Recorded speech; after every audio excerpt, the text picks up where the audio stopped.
E a minha ideia, então, hoje é a gente fazer exercício da segunda lei da termodinâmica, tá? Enquanto o pessoal vê, não vê, deixa eu dar uma informaçãozinha que eu acho que vai ser de extrema valia para a gente. A gente não pode esquecer que a primeira lei tinha uma informação que motores poderia ter rendimento de 100%, né, se operasse com diferença de temperatura, e falava que os processos tinham reversibilidade. Aí nós vimos que essa coisa não é muito legal. Aí vem a segunda lei da termodinâmica, determina que não tem possibilidade de ter motores com rendimento de 100%. E aí o que isso quer dizer para a gente? Que todo o calor gerado, uma parte dele vai ser dissipada no meio externo, que a gente chama de fonte fria, e uma outra parte vai realizar o trabalho. Isso garante para a gente que o rendimento não vai ser de 100%. E ainda mais a segunda lei fala sobre um ciclo chamado ciclo de Carnot. O ciclo de Carnot seria um ciclo que o rendimento é máximo, mas ele é inferior a 100%. Ou seja, uma parte vai ser dissipada, que está exatamente de acordo com a ideia da segunda lei, que é o ciclo de Carnot. Esse ciclo ele é composto por duas isotérmicas, né? E duas adiabáticas. Isso a gente não pode esquecer. Então, na verdade, a segunda lei vai ser fadada a basicamente um princípio para a gente. O rendimento não pode ser 100% e todo o processo pode acontecer no sentido contrário, desde que você execute trabalho. Então, essa vai ser a tônica o tempo todo da segunda lei. Com isso, tem basicamente uma, duas ou três expressões que a gente mensurar o rendimento de uma máquina térmica. Aquela conta para você mensurar o rendimento, a gente parte do princípio que aquele rendimento você está operando no ciclo de Carnot. Ou seja, que vai ser um rendimento máximo, mas ainda assim uma parte da energia você está perdendo no meio externo. Ok? Claro aí, Thiago, essas ideias? Sem problemas. Beleza. Yasmin, Júlia, olha só, eu estava comentando com o Thiago aqui, acho que a Yasmin já estava, Júlia de repente não. A nossa tônica o tempo todo, então, aqui vai ser o conceito da segunda lei, basicamente na ideia do rendimento e na ideia da reversibilidade. A ideia do rendimento não vai ser um rendimento de 100%, uma parte vai ser dissipada, e a reversibilidade, o fenômeno pode acontecer no sentido contrário, mas aí você vai ter que gastar energia, né? Você vai ter que executar trabalho para que tal fato aconteça. E a expressão do rendimento, né? Você pode calcular o rendimento pela variação de temperatura, temperatura da fonte quente menos temperatura da fonte fria, ou pode calcular também pela a energia gerada pela combustão, que é a energia total do sistema, que é a energia da fonte quente, menos a energia da fonte fria, que é aquela energia que vai ser dissipada ou liberada no meio externo. Então, vai ser desse jeito. Então, vamos logo, né? Vamos para a primeira situação nossa. Deixa eu botar isso aqui para cá. Vou lá ler com vocês. Pode começar, gente? Tranquilo para Pode, todos? professor. Então, vamos Sim. lá.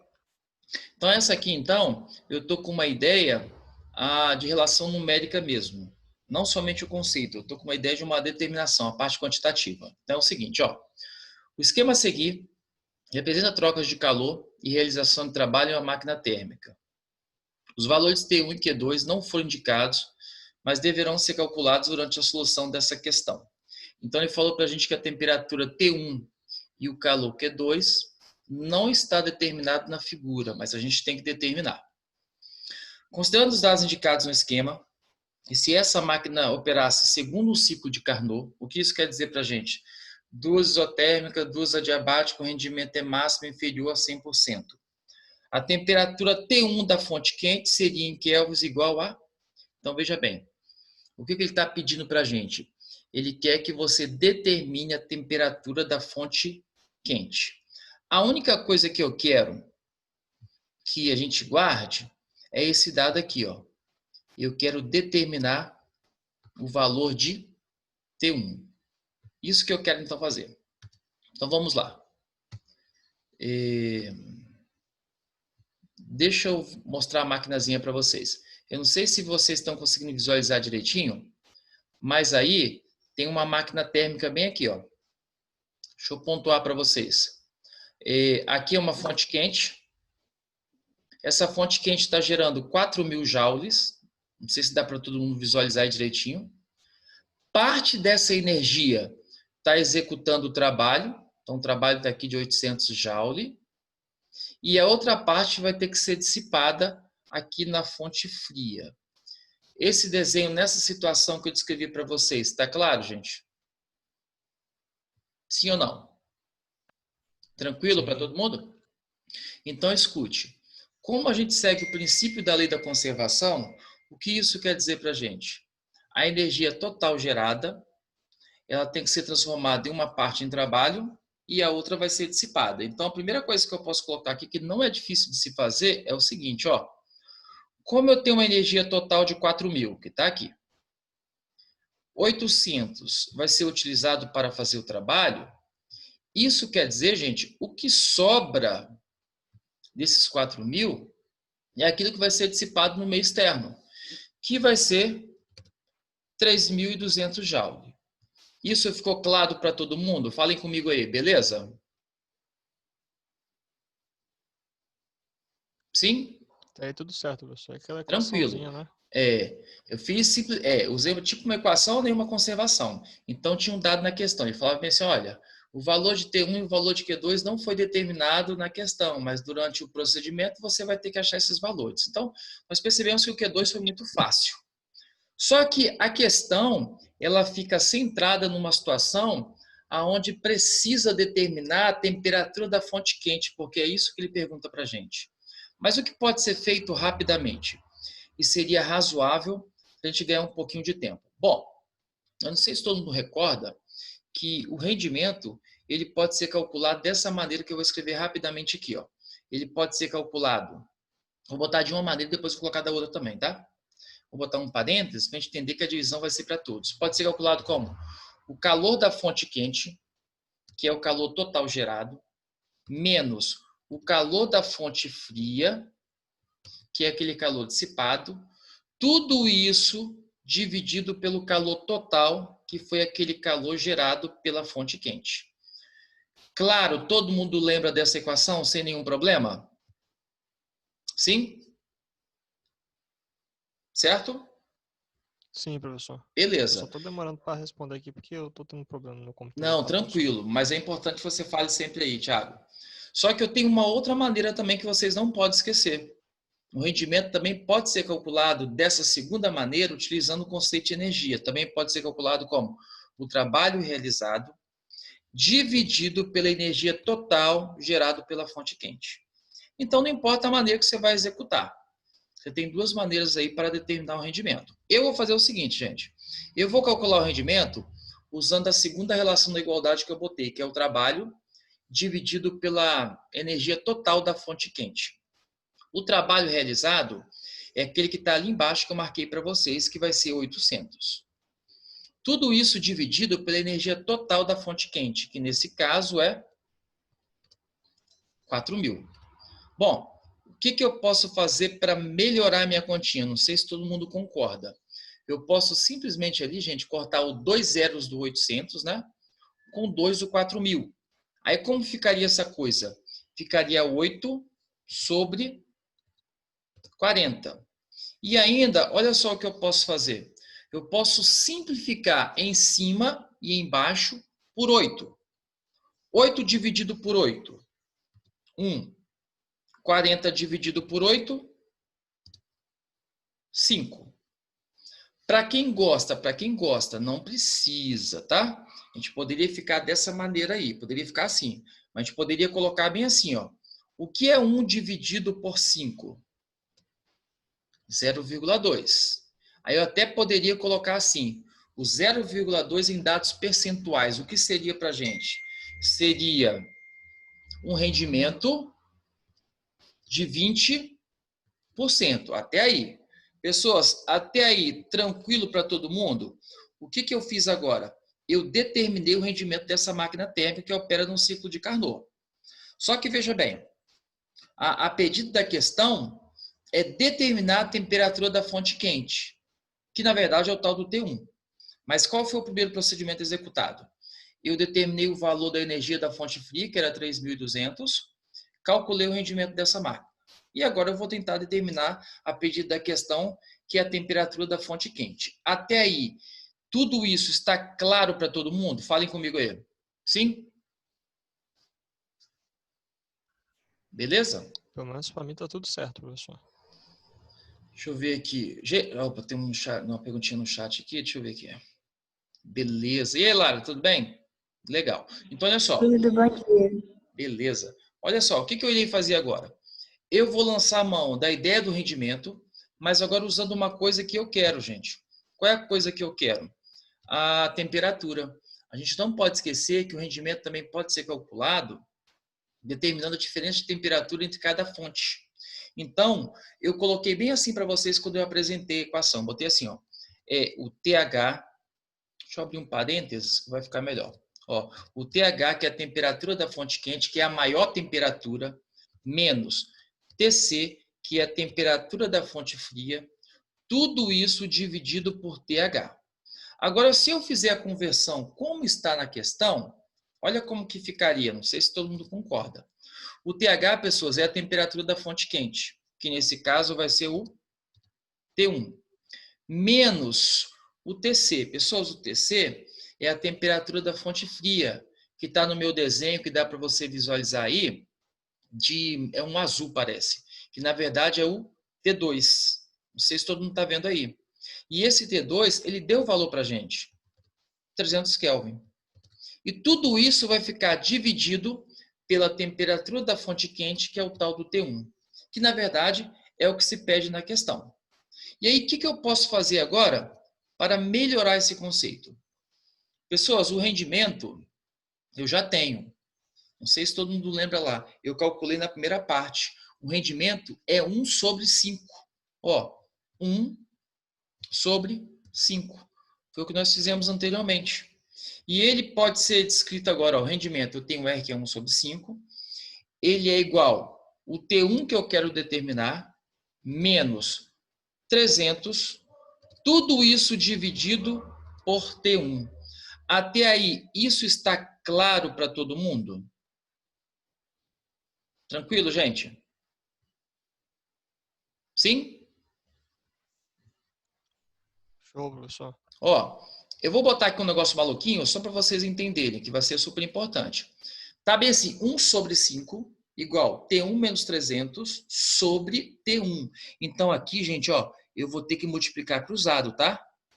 Então ali, ó, eu até botei um xizinho ali, porque a gente vai multiplicar essa coisinha cruzado, tá? Então, essa multiplicação cruzada, já vou falar para vocês, ver se vocês concordam comigo. O 5, então, do 1 sobre 5, ele vai multiplicar o T1, então vai ficar 5T1, menos o 5 também multiplica o 300. 5 vezes 300, 1.500. E isso igual 1 vezes T1, T1. Então, como essa coisa está uma equação do primeiro grau, eu vou manter a estrutura dela. Como? Eu vou manter o 5T1 do lado esquerdo, tá aí.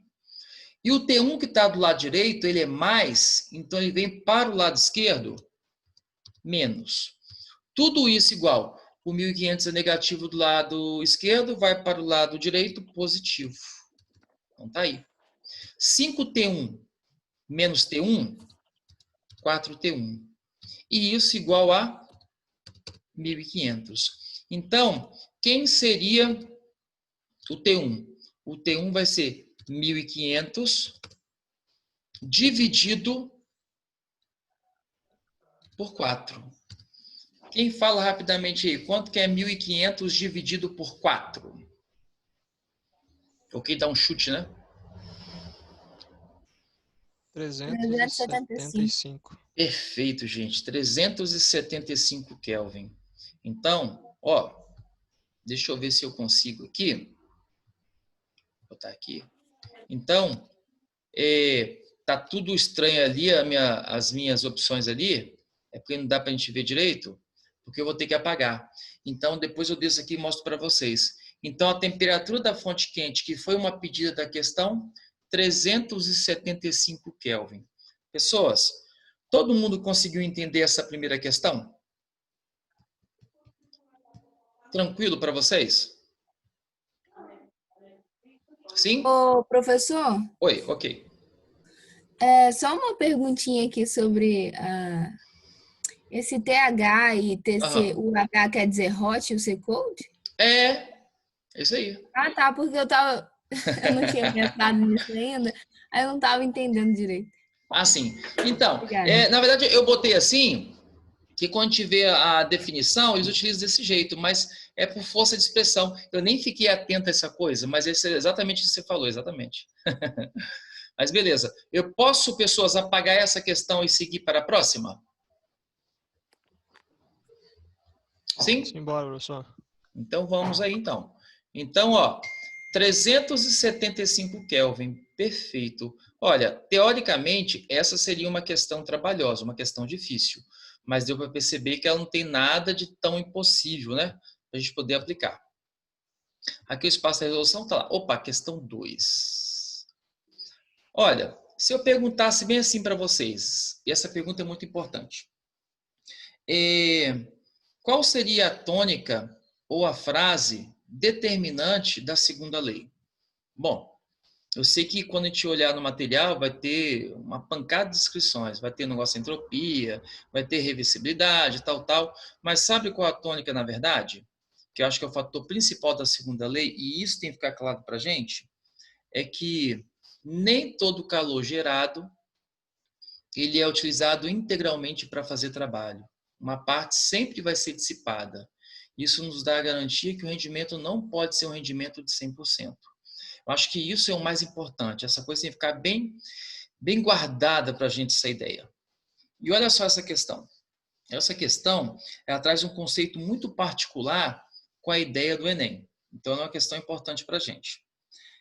Primeiro, aquela ideia de sustentabilidade, geração de energia, já desenvolvimento, a crise energética, o Paraguai, que é agora aquela parte do fluxo de Itaipu, então é uma questão legal. E é interessante que envolve a segunda lei.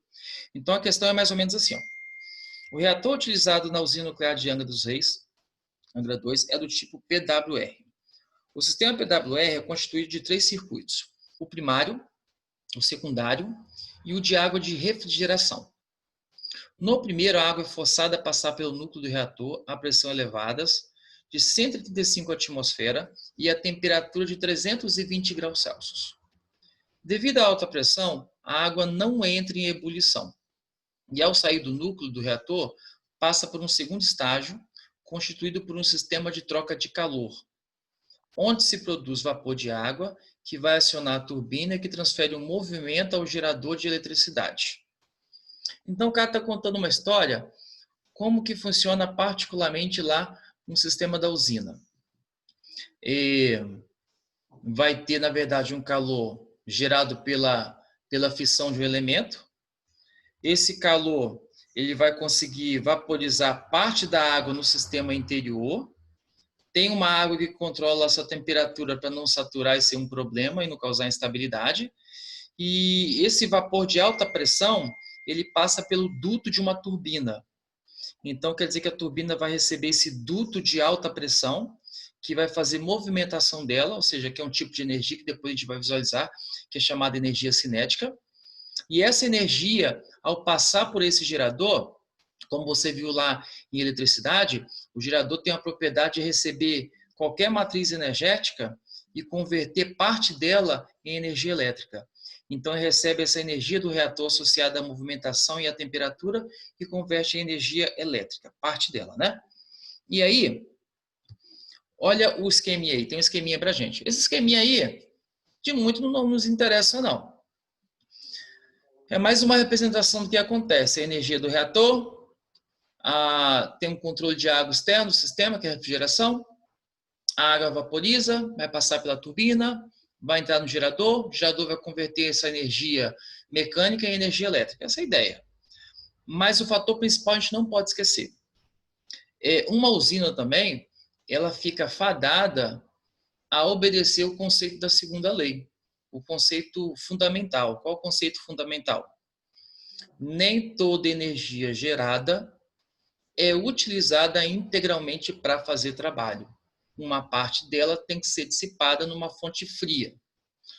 No nosso caso do nosso sistema que está no nosso desenho, a fonte fria seria a refrigeração. E a fonte quente, que é a fonte geradora, é a fonte do reator. E o trabalho é a movimentação da turbina. Então, essa é a ideia. Então, não importa que sistema que você possa visualizar, ela tem que obedecer esse conceito. Nem toda energia vai ser utilizada para fazer trabalho. Com isso, gente, com essa ideia, olha comigo. Considerando as trocas de calor que ocorrem em uma usina nuclear, como a de Angra 2, o que é correto afirmar? Então, eu vou ler algumas opções e eu gostaria que vocês fornecessem as ideias. Então, olha só a primeira. O calor removido do núcleo do reator é utilizado integralmente para produzir trabalho na turbina. Pessoas, o que vocês acham dessa resposta? Acha que está coerente? Sim ou não? Tiago, Lara, Yasmin, quem quiser falar. Eu acho que não, professor. Veja bem. Integralmente anulou essa alternativa. Vocês concordam comigo que nesse caso ficaria bem claro para a gente que esse sistema está com rendimento de 100%. Isso não é possível. O calor gerado pelo reator, uma parte tem que ser dissipada no meio externo, que é o sistema de refrigeração. E não pode ter um rendimento de 100%. Então, essa alternativa aqui não é legal. Ela, então, é falsa. Perfeito? Tá. Olha só o que diz agora o item B. O calor do sistema de refrigeração é transferido ao núcleo do reator através do trabalho realizado pela turbina. Pessoas, veja bem, essa usina aí, ela tem um funcionamento semelhante de uma geladeira? E tirar calor da fonte fria e jogar o calor para a fonte quente? Sim ou não, gente? Não, né? Isso não tem um funcionamento de uma geladeira. É justamente ao contrário o sentido. Qual é o sentido? O calor da fonte quente, parte vira trabalho e a outra parte é dissipada. E ele está fazendo justamente ao contrário. Você faz um trabalho, pega o calor da fonte fria e joga para a fonte quente. Isso não é verdade. Ele está descrevendo para a gente aí um funcionamento de um ar-condicionado, de uma geladeira ou de um refrigerador. Isso não é verdade. Essa condição é falsa. Funcionamento de uma usina, o calor total gerado pelo reator, parte vai fazer trabalho, parte vai ser dissipado no meio externo, que é a refrigeração. E não o sentido ao contrário, como foi descrito, porque o sentido ao contrário seria a opção correta para ser uma letra B, por exemplo, se a história da questão fosse vinculada a uma geladeira, um ar-condicionado ou um refrigerador. Aí tudo bem. Aí seria verdade. Agora, olha só a letra C. Todo o calor fornecido pelo núcleo do reator é transformado em trabalho na turbina. E por isso que o reator nuclear tem eficiência total. Pessoas, não importa se é nuclear ou o que seja, não pode ter rendimento de 100%. O calor total gerado não pode ser utilizado integralmente para fazer trabalho. Essa aí é a ideia da segunda lei. Então, a C está repetindo o que foi falado na letra A. Ela também é falsa. Agora, D. O calor do sistema de refrigeração é transferido na forma de calor ao núcleo do reator e na forma de trabalho da turbina. Gente, você há de convir comigo que a letra D é a mesma coisa que a letra B. Ele está falando de novo de geladeira para a gente e isso também não está coerente. Agora, olha só a letra E. Uma parte do calor fornecido pelo núcleo do reator realiza trabalho na turbina e a outra parte é cedida ao sistema de refrigeração. Todo mundo concorda que essa está clara, no sentido de determinar que é assim que funciona um motor associado à segunda lei? Toda a energia gerada, parte dela é transformada em trabalho e parte dela vai ser dissipada no meio externo. Essa, então, seria a alternativa correta. Todo mundo conseguiu entender a segunda questão, gente? Sim ou não? Beleza? Eu, pelo menos, entendi, professor. Beleza. Posso ir, então, para a próxima? Posso, né? Sim. Então, deixa eu apagar essa coisinha aqui, né?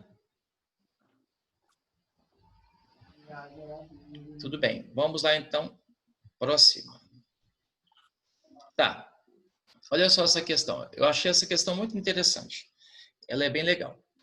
Ó, o inventor diz ter desenvolvido uma máquina térmica que, operando entre duas fontes térmicas quente e fria, com temperatura 500 Kelvin e 250 Kelvin, respectivamente, consegue em cada ciclo realizar uma quantidade de trabalho equivalente a 75% do calor absorvido pela fonte quente e rejeitando 25% da energia gerada por essa fonte. De acordo com as leis da termodinâmica, é possível que esse inventor tenha realmente desenvolvido essa máquina? Bom, pessoas, quando a gente lê a questão assim, a princípio parece que está de acordo. Por que parece estar de acordo? Porque parte da energia total foi transformada em trabalho e uma outra parte foi dissipada no ambiente. Até então está legal. Mas uma coisa que vocês não podem esquecer você consegue determinar o rendimento máximo dessa máquina térmica. Como que eu consigo calcular o rendimento máximo dessa máquina térmica? Não sei se todo mundo recorda. Nós até começamos a falar sobre essa coisinha hoje. Bom, eu posso calcular o rendimento, não sei se todo mundo lembra. Opa, tem uma perguntinha aqui para mim aqui. Deixa eu ver aqui a perguntinha. Eu sei. Foi eu que deixei para ele comer. Não, tranquilo. Então, de que maneira que eu posso calcular esse rendimento? Posso assim, ó.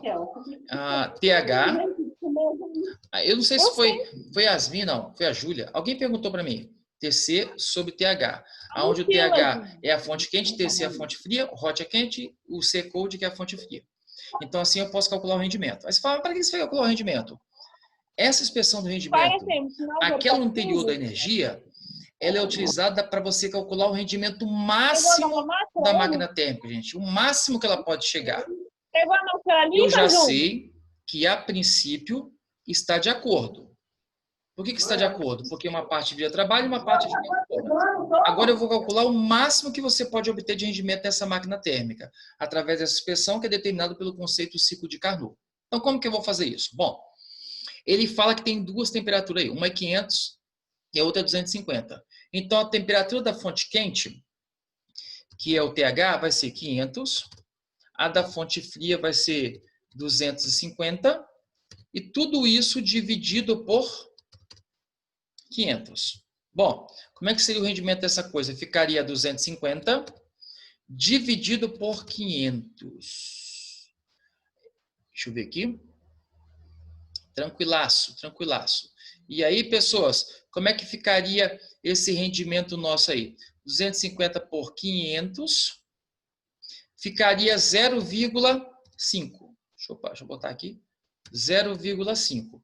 Para quem gosta de dados percentuais, ficaria um rendimento máximo de 50%. Então, escutem, pessoas. Quando a gente retorna na questão, a princípio, essa máquina pode existir. Rendimento de 75%.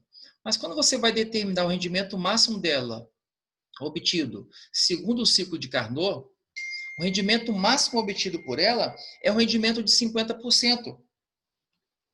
E dá uma olhada. O rendimento máximo que você consegue obter com esse dado, com essa variação de temperatura provocado por essa máquina térmica, é um rendimento máximo de 50%.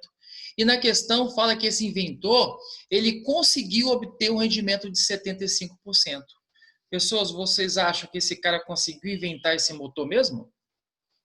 Sim ou não? Fala aí para mim. Pode ser microfone, chat, do jeito que vocês acharem melhor. Tiago, pode ser Lara, pode ser Yasmin. Professor, eu pelo menos não consegui entender o raciocínio. Ah, sim, boa. Isso aí, tem que perguntar. Então, deixa eu marcar para você aqui, Tiago. Na questão, ele fala que esse inventor construiu uma máquina térmica que opera nessa temperatura de fonte quente e nessa temperatura da fonte fria. E ele conseguiu obter com ela um rendimento de 75%. Perfeito? Ele conseguiu fazer isso. Aí o que eu vi? A princípio não está violando nada porque ela não consegue transformar tudo em trabalho. Não está com rendimento de 100%, então pode ser verdade. Só que eu consigo determinar pela segunda lei da termo, que é a relação de Carnot, o máximo de rendimento que uma máquina pode ter operando por diferença de temperatura. Quando eu calculo o máximo de rendimento que essa máquina pode obter, que é aquela expressão que eu usei na primeira questão, eu vejo que o rendimento máximo que ela tem é um rendimento de 50%. E esse inventor falou que ele conseguiu obter um rendimento de 75%. Mas o que diz o ciclo de Carnot? Nenhuma máquina térmica que opera em dada diferença de temperatura pode obter um rendimento maior que o rendimento do ciclo de Carnot. E qual o rendimento máximo que é determinado pelo rendimento do ciclo de Carnot, que eu acabei de calcular agora? 50%. E o quanto que esse cara falou que essa máquina obteve de rendimento que ele conseguiu construir? 75%. Então, tipo assim, Thiago, seria possível existir essa máquina, então?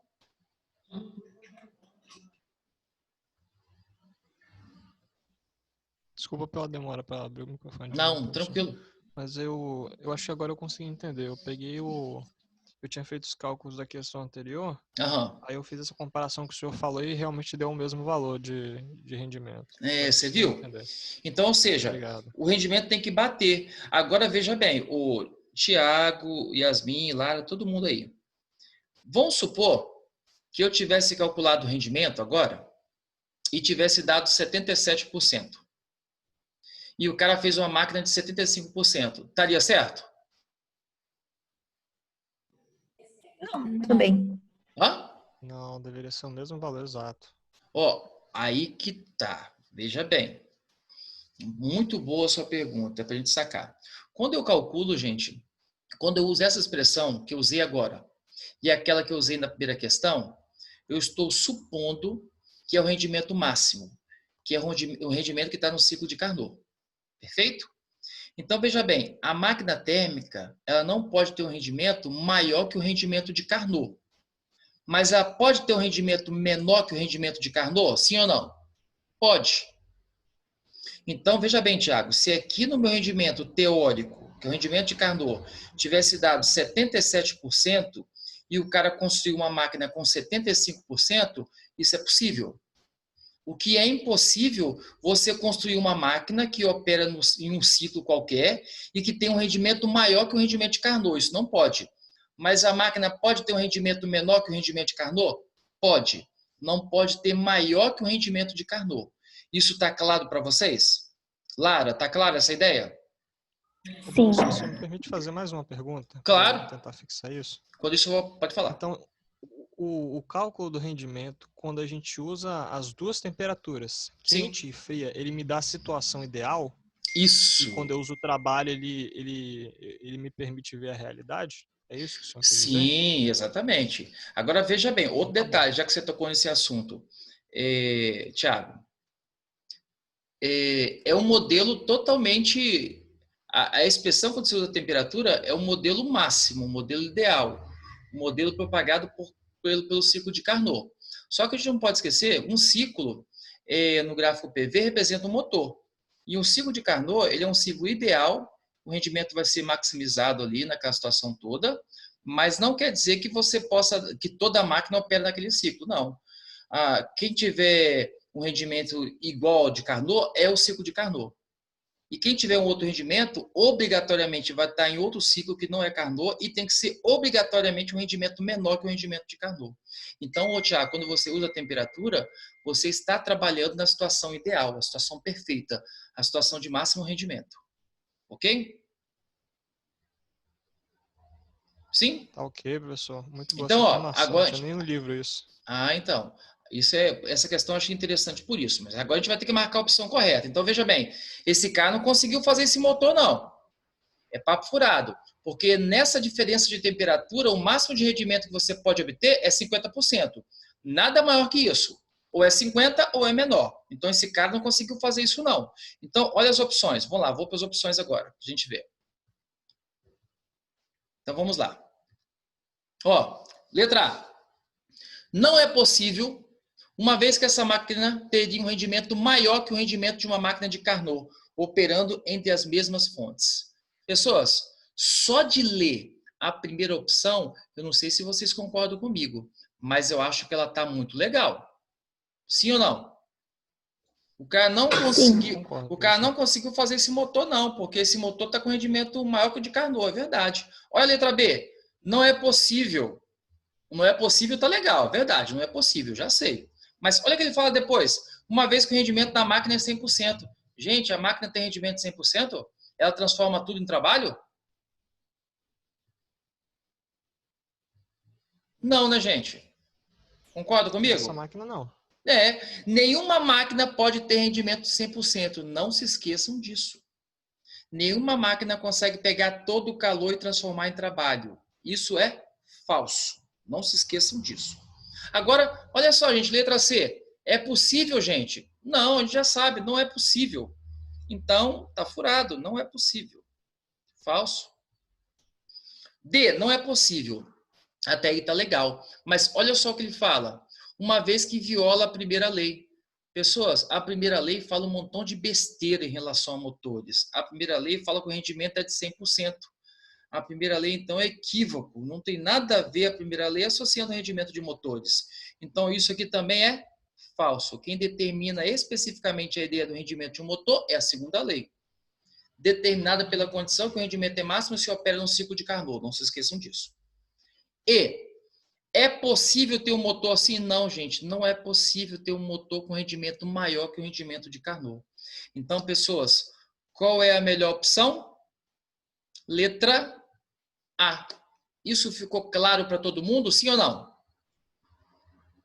Show de bola, Wilson. Beleza, então vamos para a próxima aí, cara. Vamos para a próxima. Tiago, essa questão foi importante por isso, viu?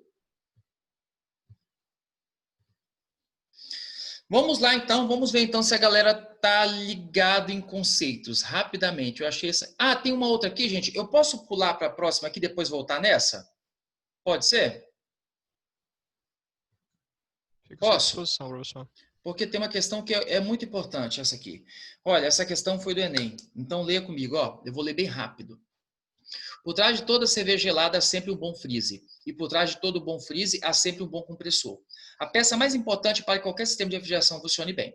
Popularmente conhecido como motor. O compressor hermético é considerado a alma de um sistema de refrigeração.